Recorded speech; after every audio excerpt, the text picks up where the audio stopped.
Okay, we're going to read chapter 2 of Because of the Rabbit by Cynthia Lord and published by Scholastic. Thank you so much, Scholastic. Okay, so let's talk about what happened in the first chapter that's called Rabbits Are Crepuscular, Most Active at Dawn and Dusk. Remember, it's about a family, and the little girl's name is, I think, Emma. And she's been homeschooled, and now it's the night before she's going to go to 5th grade.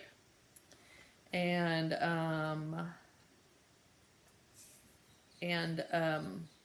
her dad is a game warden, and they get a phone call about a rabbit stuck in a fence.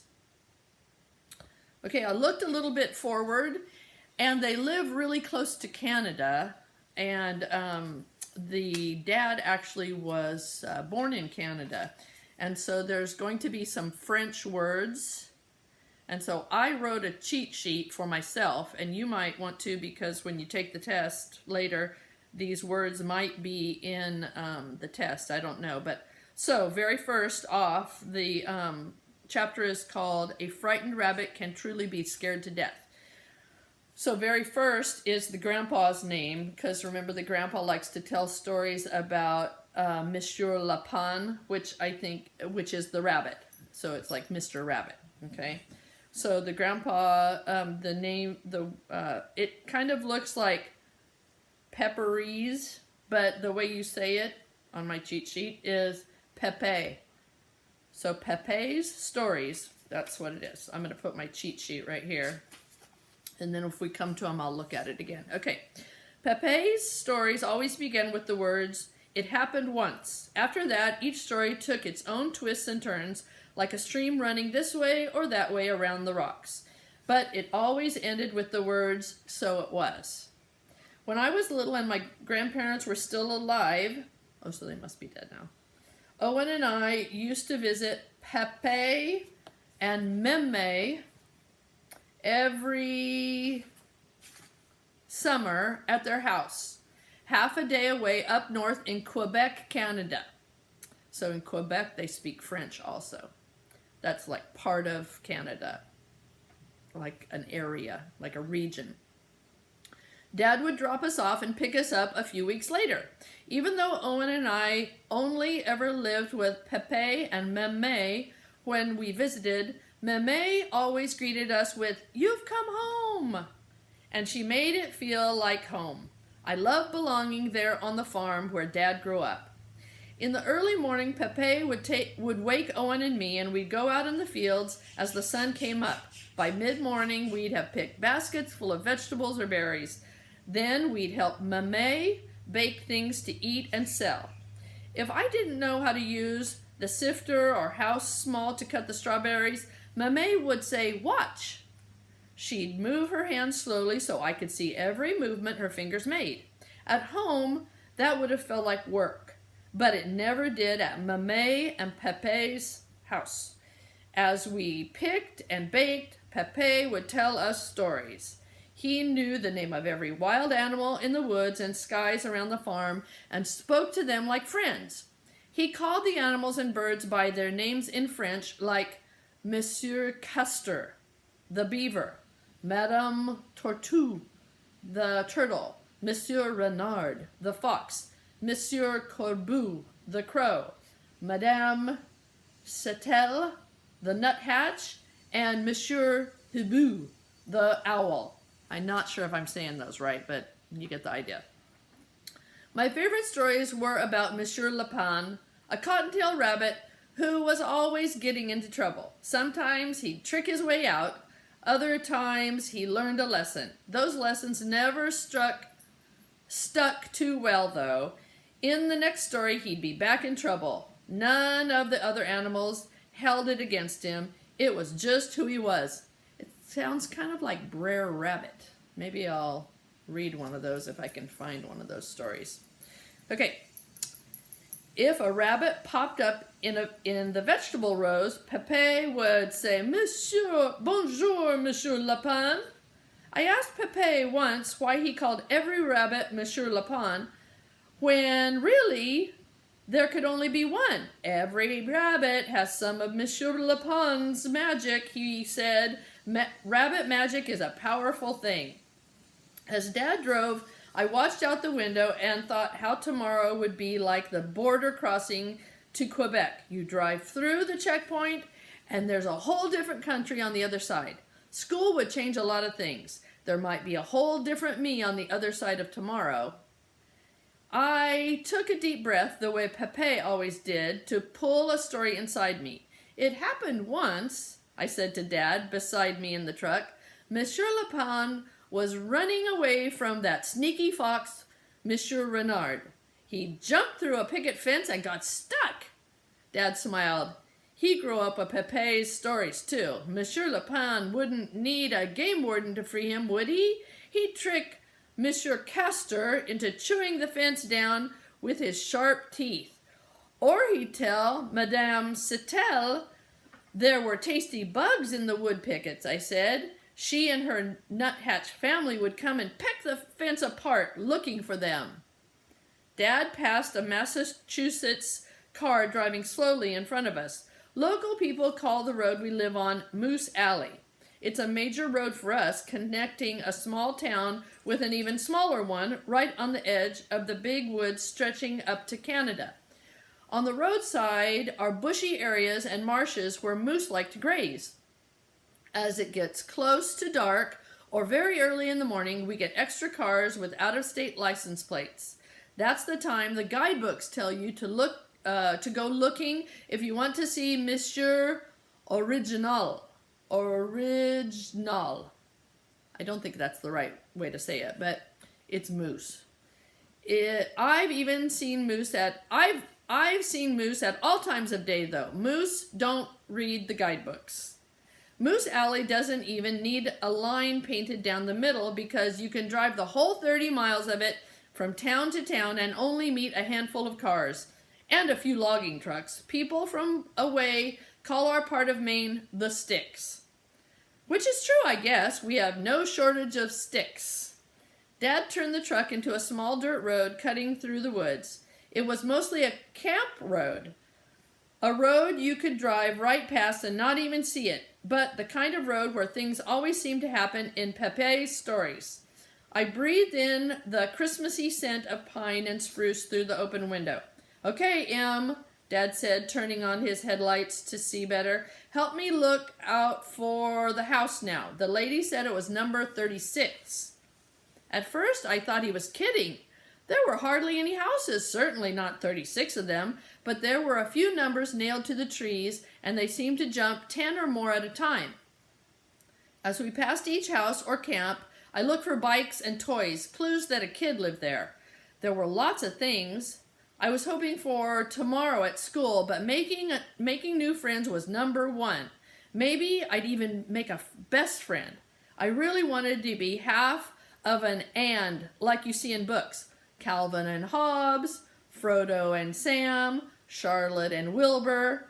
Maybe we'd solve mysteries together, or dress up as Thing 1 and Thing 2 for Halloween, or be co-presidents of our own club, and we'd never miss each other because we'd see each other every day at school. I even made a list, Emma's best friend checklist. Likes me best, likes the things I like, shares secret jokes, is always on my side, lets me be me, forgives me when I'm sorry. I just wrote down everything I missed with Owen. It's not that I didn't have other friends, kids from church and homeschool group, but when you live in a place where the houses are far apart, it takes some planning to see other kids. Owen had always been there. That's what I missed most, just him being there. And the worst part was that he liked school. Listening to all his stories, I couldn't help wondering if I were missing out on something big. This must be it, Dad said. Up ahead was a clearing with a small gray house and a white picket fence out front. No bikes, no toys, just an older woman standing outside holding a broom. As we got out of the truck, she called to us, "I tried to poke the rabbit through, but he's wedged in there tight." "Poke him through?" I disliked her immediately. "Don't touch him, ma'am," Dad shouted back pleasantly. "He has to be nice to everyone unless they're breaking the law. I guess there wasn't an actual law about poking a rabbit with a broom." Dad grabbed his toolbox from the back of the truck and gave me the plastic bin and lid. As I got closer to the fence, I gasped. The rabbit certainly was stuck. His back feet and his little puff tail dangled on one side, his head and front feet on the other. Oh.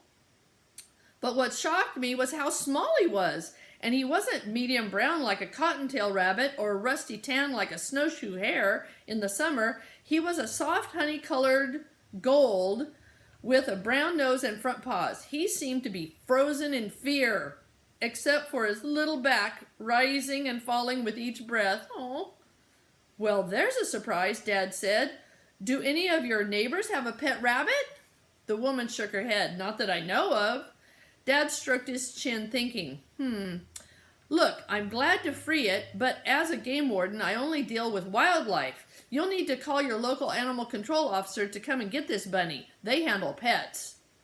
"How long will that take?" the woman asked. "I'm supposed to be at a meeting." "I can give you this bin to keep him in until animal control gets here," Dad said, "but I can't let it hop back into the woods," the woman said. "That's where rabbits belong." "Not this rabbit," I said. "He's not wild." She shot me an angry look. "Well, he's not my rabbit." I turned to Dad. "You know he doesn't stand a chance in the woods, not with all those foxes, lynx, and owls." Dad looked from the lady to the rabbit to me. "Well, there's no need for him to suffer while we figure it out." He leaned down and ran his fingers along the rabbit's sides. "His ribs are too round to go forward, so let's try easing him back the way he came. Em, take the bin and get behind him, but not too close to those hind legs. Even a little bunny's got a kick." The bin was ridiculously huge for such a tiny rabbit. "It won't jump up and attack us, will it?" the woman asked. I saw Dad trying not to smile. "I don't think so, but maybe you'd like to go into your house, ma'am, just in case? Emma and I are trained rabbit wranglers, but I can't guarantee your safety." I bit the inside of my lip so I wouldn't giggle. The woman didn't look like she believed Dad, but she took some steps backward anyway. The rabbit's hind legs were hanging down limp on my side of the fence, but his little tail twitched. My hands were aching to touch him and see if he was as soft as he looked, but I didn't want to scare him even more. "Don't worry," I said, sitting on the ground behind him. "We're here to help you." Between the pickets, I watched Dad's hands on the rabbit's shoulders. "Come on, don't fight it," he said, turning the rabbit gently. "You're squeezed in there pretty good. It's going to take some work to get you out." The bunny's hind legs started kicking, wiggling him a little more onto my side. "It's helping," I said. "He's coming." "Good. Set the bin on its side so he'll back into it," Dad said. "Then, as soon as he's inside, tip it upright and throw the lid on." As I was reaching for the bin, the rabbit gave a mighty kick, and suddenly he was out. For 1 second, he looked towards the woods, and I saw it, that same flash of wild in his eyes, seeing freedom. Then he leaped a funny little hop spin, landing on my leg. Maybe he was just so happy to be out of the fence that he couldn't help himself, but it gave me a chance to grab him. "Got him!" "Great job, Em." Dad turned to look behind him. "Ma'am, let's call your local..." But the lady was already in her car. "Well, what do you expect me to do with him?" Dad called. Her car windows were rolled up, though. She backed out of the driveway and took off down the road. Dad and I stood there, listening to the sound of her tires crunching the rocks. I held the rabbit against me, his hind legs tucked into the crook of my elbow. He was scared to death, still as a stone, except for his heart beating wildly under my hand and his whiskers tickling my neck with each panting breath. "You can't leave him here," I told Dad firmly. "That lady doesn't care what happens to him." "The nearest animal shelter is in Rangeley, but I'm sure they're closed for the night now," Dad sighed. "I guess we could bring him home, and then I could take him to the shelter in the morning." I tried to act calm, when really I felt like dancing. I couldn't wait to show Owen. Can we go after school? We rescued him together and I want to go with you. I suppose so, Dad said, but we'd better drive to the store and see if they sell rabbit food and carrots. Walking back to the truck, the rabbit hit his face against my neck, his golden fur surrounded by my red hair. When an animal trusts you, it fills you up with a warm feeling. I rested my cheek against his ears. They were softer than I'd even imagined. Are you sure you don't want to put him in the bin? Dad asked. He might have flea or ticks. Nope, I'll carry him, and I'll check us both for bugs when we get home. Dad threw the bin in the back of the truck. Some days just don't end the way you think they will, he said, but I guess that's what makes life an adventure. As we drove back down the road through the woods, the rabbit stared at me. There was a soft look in his eyes. It could have been thank you, or wonder at the world flying past outside the window. Finding him felt like a sign. Pepe sending me some rabbit magic to say everything was going to be okay tomorrow. Maybe this really is Monsieur Lapin, I joked to Dad, because he's already tricked us into rescuing him and feeding him. Dad laughed. Yes, he has. As he turned the truck back onto Moose Alley, I pulled in a deep breath. It happened once. Monsieur Lapin was running away from Monsieur Renard and jumped through a fence and got stuck. So he pretended to be a helpless little pet bunny. He convinced a Maine game warden and his daughter to save him and bring him home and give him a feast of carrots. Dad nodded. So it was. Looking at the rabbit in my arms, my heart hurt, but in a good way. I'd heard of love at first sight, but I'd always wondered if that was a real thing or just something people said. But that's how it felt. I loved him already. It's a powerful thing to rescue something.